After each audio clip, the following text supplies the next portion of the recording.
시청자 여러분 안녕하십니까? VOA 뉴스투데이 시작합니다. 김정은 북한 국무위원장이 새로운 전략 무기를 보게 될 것이라며 북한의 억제력 강화 정도는 미국 입장에 달렸다고 주장했습니다. 노동당 전원회의 보고에서 미국의 대북 적대시 정책을 비판하며 나온 말인데 미국 전문가들은 북한이 미국에 대한 압박을 높여 양보를 얻어내기 위한 것이라고 분석했습니다. 첫 소식 김영교 기자가 취재했습니다. 조선중앙통신 등 북한 매체들은 한반도 시간으로 1일 오전 김정은 국무위원장의 전원회의 발언을 보도했습니다. 김 위원장은 미북 협상에서 미국이 시간 끌기를 하고 있다면서 북한은 핵무기와 대륙간 탄도미사일 시험 발사 중단 등 그동안 해온 비핵화 조치를 계속 이행할 이유가 없다고 주장했습니다.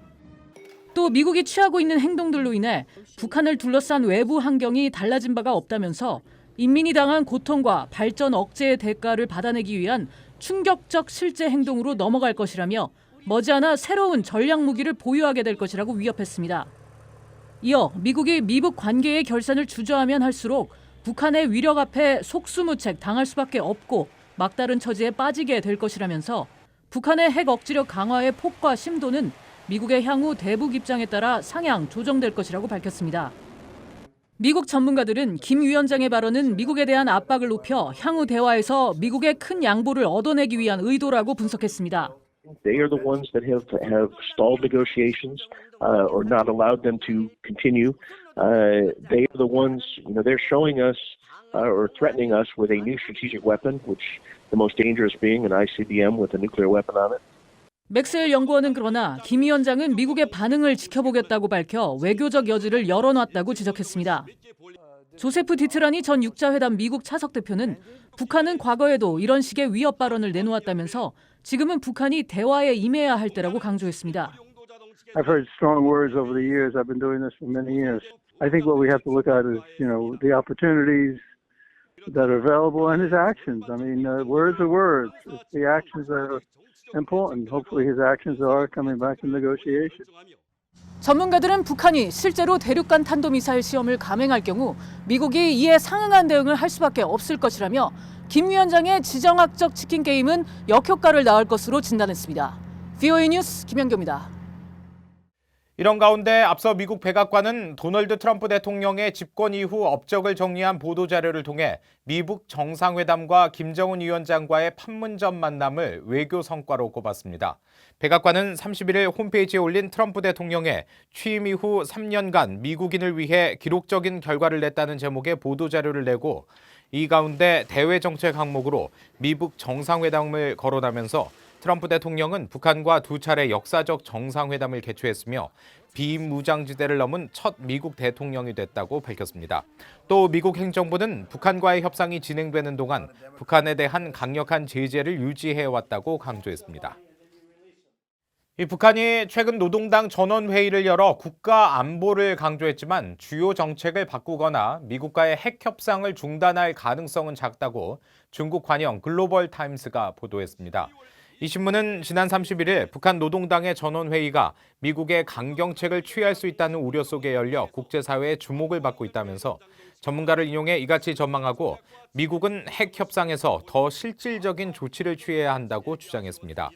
이 신문이 인용한 장후이즈 지린대학 동북아 연구원 부원장은 북한이 안보와 주권을 강조한 것이 처음은 아니며 북한이 국내 정치를 고려해 강경 자세를 장기간 유지할 수도 있지만 핵실험 같은 마지노선을 깨지는 않을 것이라고 말했습니다. 또 리차오 랴오닝성 사회과학원 연구원은 북한이 거친 발언을 하기는 했지만 절제하고 있다면서 미국과의 협상을 포기하지 않을 것이고 북한이 핵실험이나 장거리 미사일 시험 발사를 할 가능성은 작다고 전망했습니다. 유엔 안전보장이사회가 중국과 러시아가 제출한 대북 제재 완화 결의안 초안 논의를 위해 지난달 30일 비공식 실무급 회의를 열었지만 이사국 간 이견을 재확인하며 끝난 것으로 알려졌습니다. 중국 외교부 경상 대변인은 31일 정례 브리핑에서 각국의 결의안 초안에 대해 의견을 교환했으며 다음 논의를 위해 소통을 유지하기로 했다고 밝혔습니다. 앞서 미 국무부는 중국과 러시아의 제재 완화 주장과 관련해 현재 시점에서 안보리가 섣부른 대북 제재 완화를 고려할 때가 아니라며 부정적인 입장을 분명히 했습니다. 중국과 러시아가 지난 16일 제출한 제재 완화 결의안 초안이 채택되려면 미국 등 5개 상임이사국의 거부권 행사 없이 15개 이사국 가운데 9개국의 찬성이 필요합니다. 북한의 전통적 우방국인 네팔이 유엔 안보리 대북 결의에 따라 자국 내 모든 북한 노동자들을 송환시킨 것에 대해 미국이 환영한다는 입장을 밝혔습니다. 미 국무부는 북한 노동자 송환을 명시한 유엔 안보리 결의 이행을 거듭 촉구해왔습니다. 안소영 기자가 전해드립니다. 랜디 베리 네팔 주재 미국 대사가 자신의 트위터에 올린 글입니다. 네팔 수도 카트만두에 있는 히말라야 서재 식당이라는 간판을 단 북한 식당이 문이 굳게 닫힌 사진과 함께 유엔 안보리 결의에 따라 북한 사업체를 폐쇄한 네팔 정부의 조치에 감사한다는 내용입니다. 네팔 국립수사국은 지난해 12월 네팔 정부의 지시를 어기고 불법으로 체류하고 있던 북한인 노동자 10명을 추방하고 북한 국적자가 불법으로 운영해온 식당과 병원, 소프트웨어 개발 회사 등의 문을 닫도록 조치했습니다. 북한의 핵과 미사일 실험에 따라 채택된 유엔 안보리 대북결의 2397호는 모든 유엔 회원국들에게 지난해 12월 22일까지 북한인 노동자들을 돌려보내야 한다고 명시했습니다. 지금까지 유엔 안보리에 보고된 송환 북한인 노동자 수는 대략 2만 6천여 명인데 이는 미국 국무부가 파악하고 있는 전체 9만여 명의 30%도 안 되는 수치입니다. 미국은 북한 노동자가 가장 많은 것으로 알려진 중국과 러시아에 투명하고 완전한 송환을 촉구해왔습니다. There are many North Korean workers that have been in Russia. The UN Security Council resolution requires them to depart. We're hopeful that they will be able to complete that and come into full compliance with that. 하지만 유엔 안보리 결의에 따른 북한 노동자 송환 시한이 열흘 가까이 지났지만 중국과 러시아에서 일하는 북한 노동자들은 상당수가 현재 남아있거나 편법으로 재입국을 시도하고 있다는 보도가 이어지고 있습니다. 미국은 북한 노동자들이 거주하고 있는 국가가 중국, 러시아, 세네갈 등 29개국인 것으로 추정하고 있는데 지금까지 안보리의 이행 보고서를 제출한 나라는 폴란드, 러시아 등 10개국 정도뿐입니다. VOA 뉴스 안소영입니다. 미국 정부가 2020년 회계연도부터 인도태평양 정책 집행에 25억 달러에 달하는 대규모 예산을 투입합니다. 이 가운데 북한 관련 예산은 1,000만 달러인데 이번에도 인권 증진 목적의 활동에 국한됐습니다. 미 의회가 승인한 2020 회계연도 이 한반도 관련 예산을 이조은 기자가 짚어봤습니다.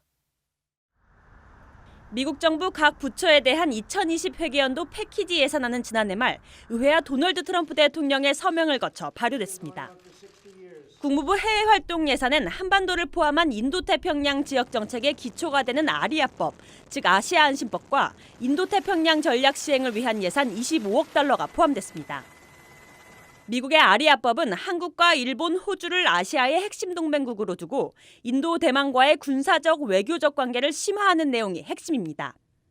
특히 북한에 대한 미국 정책의 목표는 최대 압박과 관여 캠페인을 통한 북한의 평화적 비핵화라고 명시했습니다. 아리아법에 따른 예산은 올해도 북한 인권 증진 목적에만 사용이 가능합니다. 구체적으로 북한의 정보 자유 노력을 위한 활동에 최소 1,000만 달러의 예산이 투입될 예정입니다. 국무 활동으로 편성된 국제방송 운용 예산은 대북 방송 시간을 지난 회계연도 수준 이상으로 유지하는 데 사용됩니다. 또 북한 내 미군 유해 발굴과 확인 활동에 한해서만 예외적으로 예산을 사용할 수 있습니다.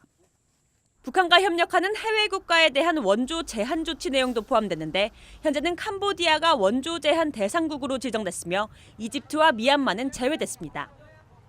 아리아법 제정을 주도한 코리 가드너 상원 외교위 동아태 소위원장은 법안이 통과한 지난해 말 성명을 통해 미국 외교 정책의 역사적인 날이며 평양의 독재자와 베이징의 공산주의자, 프놈펜의 인권유린자에겐 좋지 않은 날이라고 밝혔습니다.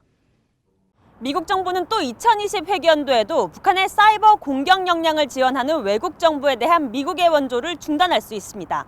VOA 뉴스 이존입니다. 정경두 한국 국방장관은 북한이 지난해 13차례에 걸쳐 25발의 단거리 탄도미사일 등을 발사했으며 특히 창린도 해안포 사격으로 9.19 군사합의를 위반했다면서 새해 안보 상황은 결코 녹록하지 않다고 밝혔습니다. 정 장관은 한국 시간으로 1일 공개한 2020년 신년사를 통해 이같이 밝히면서 최근 북한 동창리 지역에서의 엔진 시험 등 군사활동과 함께 북한의 수사적 위협도 증가하고 있고 주변국은 항공모함과 스텔스 전투기, 전략 감시 정찰 자산, 각종 탄도미사일 등 군사력 증강을 가속화하고 있다고 지적했습니다. 이상으로 VOA 뉴스투데이 마칩니다. 함께해 주신 여러분 고맙습니다.